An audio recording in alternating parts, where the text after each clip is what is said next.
Now in this question we have a typical dilution question, and I suggest we are working with exactly that, a dilution. So what are we going to do? So the instruction says we add 6 milliliter of a solution to 18 milliliter of water. So let's visualize that. We take 6 milliliter out,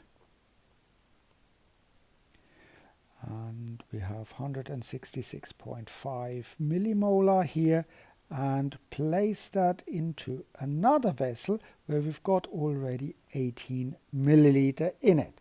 So the question is, how much is our total volume? And that's very easy to calculate. The total volume is 6 milliliter plus 18 milliliter. So that is 24 milliliter.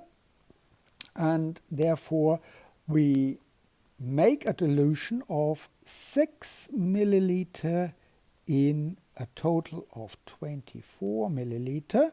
And we can write this as 6 in 24.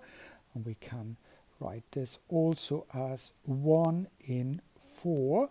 Note the milliliter and milliliter cancel out.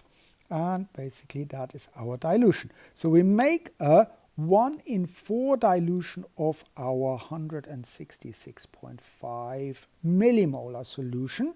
So the final concentration, and I write it as final concentration, equals 166.5 divided by 4, or I can write it as 166.5 times 1 over 4, because this is a 1 in 4 dilution.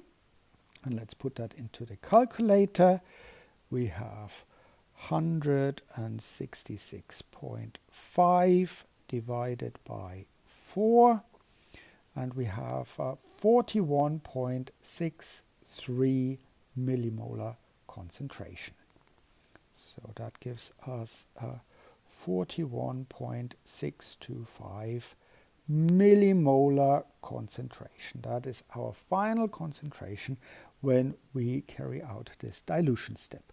I hope this makes sense, and thank you for